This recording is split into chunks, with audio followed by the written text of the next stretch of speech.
क्या आप जानते हैं ज्ञान, कर्म और तपस्या से भी तेज एक ऐसा योग है जो सीधे हृदय से ईश्वर तक पहुंचा देता है? जी हाँ, इसे कहते हैं भक्ति योग, जहाँ तर्क नहीं, सिर्फ प्रेम चलता है।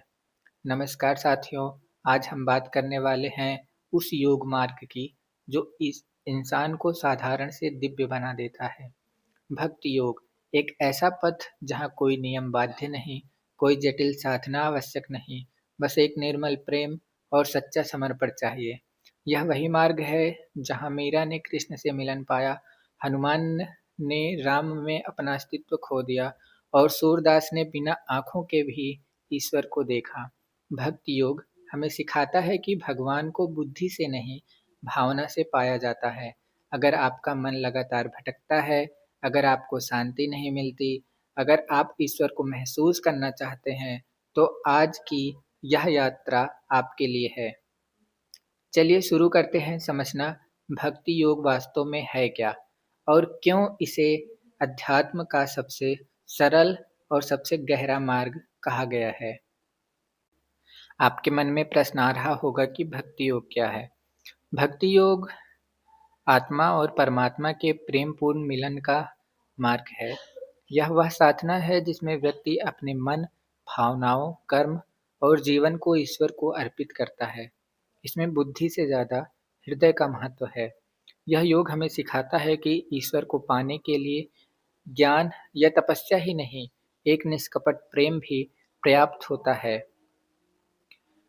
भक्ति योग का मुख्य आधार प्रेम, समर्पण, श्रद्धा और आत्मविलोपन है। इस मार्ग में साधक ईश्वर को अपना मित्र, माता, पिता, प्रेमी, गुरु या परम सत्य किसी भी रूप में देख सकता है। भक्ति योग मन को शांति, हृदय को पवित्र और जीवन को अर्थपूर्ण बनाता है। भक्ति योग के मुख्य तत्व, कोर प्रिंसिपल ऑफ भक्ति योग। पहला है श्रवण, यानी कि लिसनिंग। भगवान की कथाएं, उपदेश, भजन, वेद, उपनिषदों की बातें सुनना। श्रवण में मन में श्रद्धा और ज्ञान का पैदा होना। और दूसरा है कीर्तन, ईश्वर के नाम, मंत्र, भजन, स्तुति गाना या मन को साधारण विचारों से उठाकर दिव्यता से जोड़ना। तीसरा है स्मरण, हर पल भगवान को याद रखना, चलते हुए, खाते हुए, काम करते हुए। यह मन को पवित्र करता है। चौथा है पाद सेवन, मंदिर की सेवा, गुरु की सेवा या किसी भी शुभ कार्य से ईश्वर की सेवा करना। पांचवा है अर्चन, पूजा पाठ, दीप, धूप, फूल अर्पण या बाहरी कर्मों के माध्यम से भीतर की भक्ति को व्यक्त करना। छठा है वंदन, शरणागति, यानी कि अहंकार को समर्पण में बदलना। सातवां है दास्य, यह महसूस करना कि मैं ईश्वर का दास हूँ, वही मेरा रक्षण करता है। आठवां है फ्रेंडशिप विथ गॉड, यानी कि साख्य, ईश्वर को अपना मित्र मानकर उनसे बात करना, मन की बातें साझा करना। नौवां है आत्मनिवेदन, सेल्फ सरेंडर, सब कुछ ईश्वर को सौंप देना। फल, कर्म, चिंता, दुख, सुख, यही भक्ति का सर्वोच्च रूप है। भक्ति योग के प्रकार, भक्ति योग के दो प्रकार हैं। पहला है सगुण भक्ति और दूसरा है निर्गुण भक्ति। सगुण भक्ति में जहाँ ईश्वर को किसी रूप में पूजा जाता है, जैसे कृष्ण, राम, शिव, माँ दुर्गा, माँ लक्ष्मी, हनुमान आदि। वहीं निर्गुण भक्ति में जहाँ प्रभु को निराकार, सर्वव्यापी शक्ति के रूप में देखा जाता है। भक्ति योग के प्रभाव और लाभ,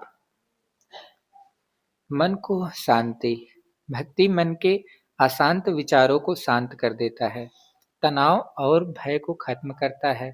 जब व्यक्ति सब कुछ ईश्वर को सौंप देता है तो भय मिट जाता है, उसका तनाव अपने आप ही खत्म होने लगता है। हृदय का पवित्रीकरण, भक्ति योग अहंकार, ईर्षा, लोभ, क्रोध को कम करता है। भक्ति जीवन को प्रेम से भर देती है। हर जीव में ईश्वर का दर्शन होता है। साधक धीरे धीरे आत्मज्ञान की ओर बढ़ता है। भक्ति योग कैसे कर सकते हैं?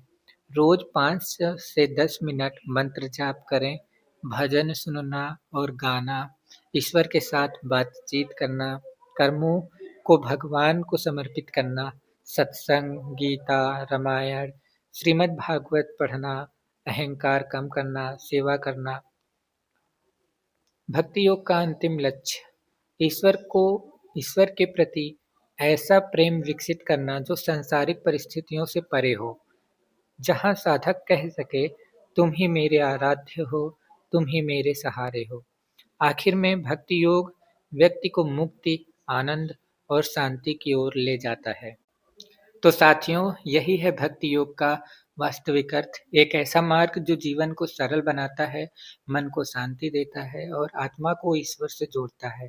याद रखिए, भक्ति कोई प्रदर्शन नहीं है, यह एक अनुभव है। भक्ति कोई विधि नहीं है, यह एक हृदय की पुकार है। अगर आज की यह यात्रा आपको थोड़ी भी शांति और समझ दे पाई हो, या ईश्वर की ओर एक छोटा कदम भी दे पाई हो, तो कमेंट में जय माता दी लिखकर अपनी भक्ति साझा कीजिए। जुड़े रहिए, क्योंकि अगले वीडियो में हम और गहराई से उतरेंगे, जहां प्रेम और आत्मा मिलकर ईश्वर का रूप धारण करती है। जय माता दी।